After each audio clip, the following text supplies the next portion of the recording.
बहुत बहुत स्वागत है। पंजाब ਦੇ ਕਾਂਗਰਸ ਦੇ ਆਗੂਆਂ ਦੇ ਵਿੱਚ ਇੰਡੀਆ ਗੱਠਜੋੜ ਯਾਨੀ ਕਿ ਭਾਰਤ ਪੱਧਰ ਤੇ 2024 ਦੀਆਂ ਚੋਣਾਂ ਦੇ ਲਈ ਗੱਠਜੋੜ ਨੂੰ ਲੈ ਕੇ ਸਥਿਤੀਆਂ ਸਾਫ਼ ਨਹੀਂ ਨੇ।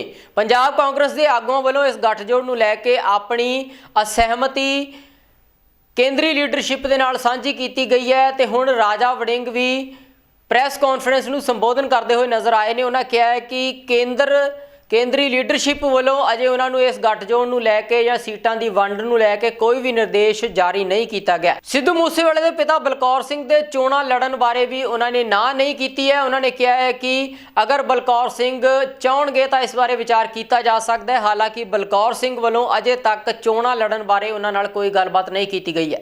अपने प्रदेश अध्यक्षों को, सीएलपी लीडर्स को ये कह चुकी है कि भाई तैयारी शुरू करो। किसी समय भी कल को अगर इलेक्शन आते हैं तो आपकी तैयारी मुकम्मल हो और कहां से किस प्रकार से लड़ना है, किस प्रकार से कैंपेन स्टार्ट करनी है और कौन कौन उम्मीदवार होंगे और क्या मापदंड है कि कैसे व्यक्ति जीत पाएगा और कौन जीतेगा। और इसमें तमाम कास्ट कॉम्बिनेशन, तमाम लोगों को रिप्रेजेंटेशन के हिसाब से आप जरा आपका हिसाब किताब बना के रखो। जल्दी आपसे मीटिंग करेंगे और फिर बताएंगे कि किस प्रकार से चुनाव लड़ना। सर ये कोई जरूरी तो नहीं ਜਿਹੜੀ ਪਹਿਲਾਂ ਜੋ ਚੋਣਾਂ ਲੜੇ ਨੇ ਵੀ ਉਹਨਾਂ ਨੂੰ ਰਿਪੀਟ ਕੀਤਾ ਜਾਵੇ, ਚੇਂਜ ਕੀਤਾ ਜਾ ਸਕਦਾ ਜੀ।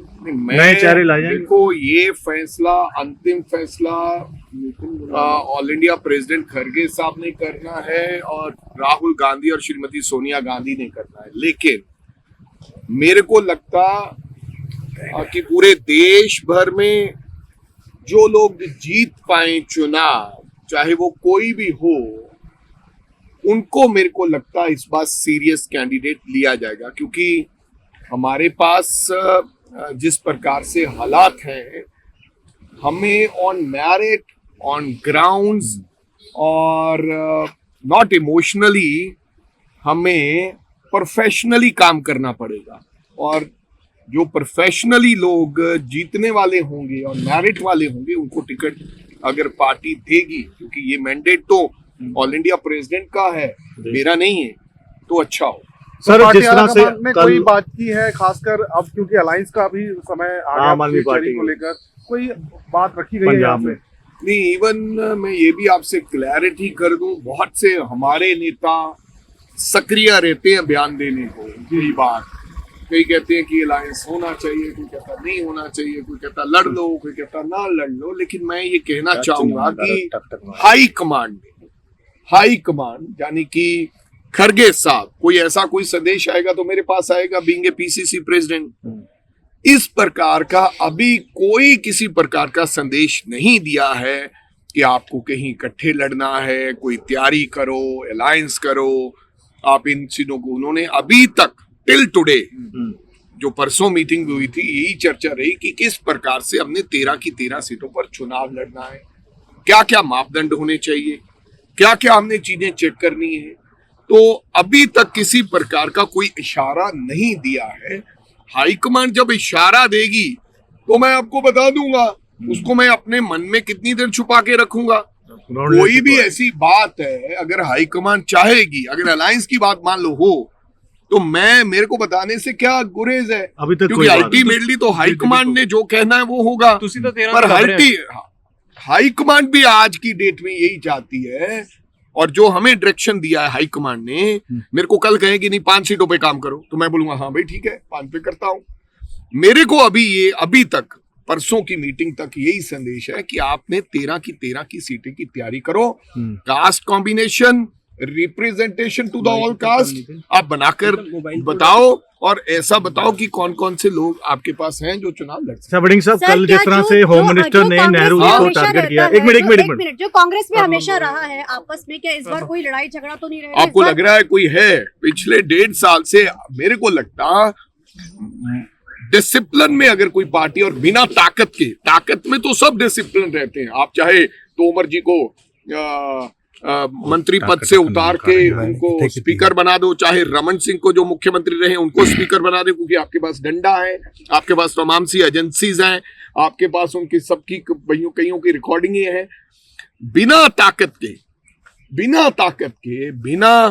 ताकत के आज कांग्रेस में आप देख लो, पंजाब के अंदर 18 एमएलए हमारे, कहीं से इधर उधर से कोई आवाज आ रही है तो बताइए, ऐसा कोई इक्का दुक्का कोई घटनाक्रम हो तो मैं कह नहीं सकता, लेकिन आज पार्टी पूर्ण तौर पर डिसिप्लिन। सर कल जिस तरह से 370 पे अमित शाह जी ने नेहरू जी का नाम लिया और जिस तरह से बयान दिया, उसको किस तरह से देखा?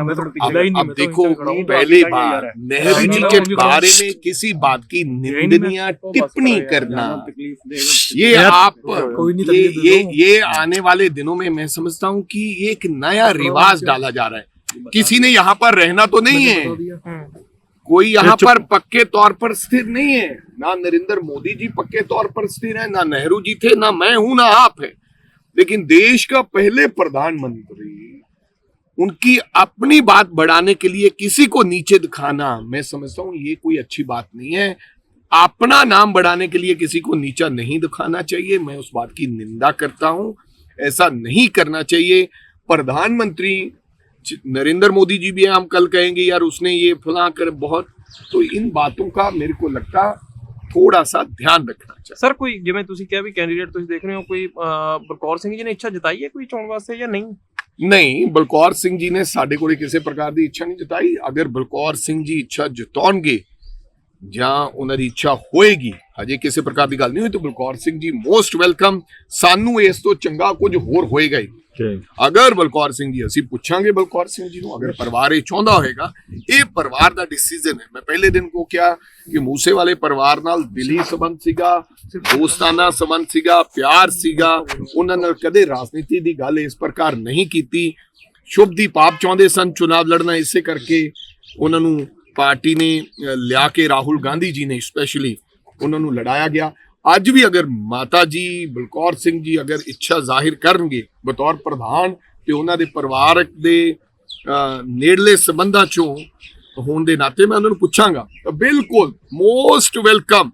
हाथ जोड़ के घरे जाके असी उन्होंने सम्मान करके आओ। आदरणीय मुख्यमंत्री साहब को अभी तक ये नहीं पता चला कि इंटरव्यू किसने किया। पता तो है हर चीज के बारे में, जब मुख्यमंत्री साहब को 50 साल पुरानी चीजों के बारे में पता है कि पुराने 50 साल पहले क्या हुआ था, क्या मुख्यमंत्री साहब को ये नहीं पता कि जेल में इंटरव्यू किसने किया और कहां पर हुआ? पता है, यही तो प्रॉब्लम है। पता होने के बावजूद भी अगर ये ना बताया जाए और कार्रवाई ना की जाए, इस बात की चिंता है।